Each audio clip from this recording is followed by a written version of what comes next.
So hello नमस्कार दोस्तों, आप देख रहे हैं टाइम्स ऑफ भोजपुरी। आज हम बात करने वाले हैं खेसारी लाल यादव जी के एक न्यू सॉन्ग के बारे में। जी हाँ दोस्तों, तो बने रहिए हमारी वीडियो के साथ। चैनल को अभी तक सब्सक्राइब नहीं किए हैं तो चैनल को सब्सक्राइब कर वीडियो को लाइक कर दिए। चलिए वीडियो को स्टार्ट करते हैं। आज सुबह में खेसारी लाल यादव जी का एक सॉन्ग का टीजर रिलीज हुआ है, जिस सॉन्ग का बोल है कलम चबा गई नहीं, जो कि अन्नपूर्णा फिल्म पर रिलीज किया गया है। कल सुबह में इस सॉन्ग को फुल HD क्वालिटी में रिलीज कर दिया जाएगा। अखिलेश कश्यप जी का लिखा हुआ सॉन्ग है और उन्हीं के चैनल से इस सॉन्ग को कल सुबह में 7:15 पर रिलीज कर दिया जाएगा, जो कि काफ़ी शानदार और लाजवाब सॉन्ग होने वाला है। अन्नपूर्णा फिल्म से खेसारी लाल यादव जी का काफ़ी दिनों के बाद सॉन्ग देखने को मिलेगा। इस सॉन्ग में पिचिंग का काम किए हैं डिम्पल सिंह जी, जो खेसारी लाल यादव की इस समय काफ़ी चहेती बनी हुई हैं। और इस सॉन्ग को लिखे हैं अखिलेश कश्यप जी। सॉन्ग में म्यूजिक दिए आर्या शर्मा जी।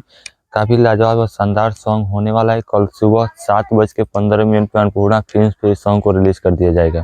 काफ़ी फनी और मज़ेदार सॉन्ग होने वाला है। स्कूल टाइप का सॉन्ग है काफ़ी। और आप सब ऐसे ही खेसारी लाल यादव जी का हर एक सॉन्ग को प्यार और आशीर्वाद देते रहिए।